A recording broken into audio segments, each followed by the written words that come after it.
Pak Jack memantau lokasi yang terdapat ikan paus terdampak di Pulau Aceh. Gimana pendapat Pak Jack? Mana pendapat?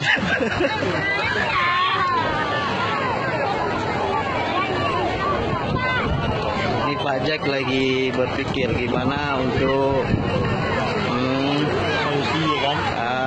evaluasi itu ikan paus yang terdampar ya Pak Jack. Pak Jack telah menurunkan anak buahnya sekian puluh orang.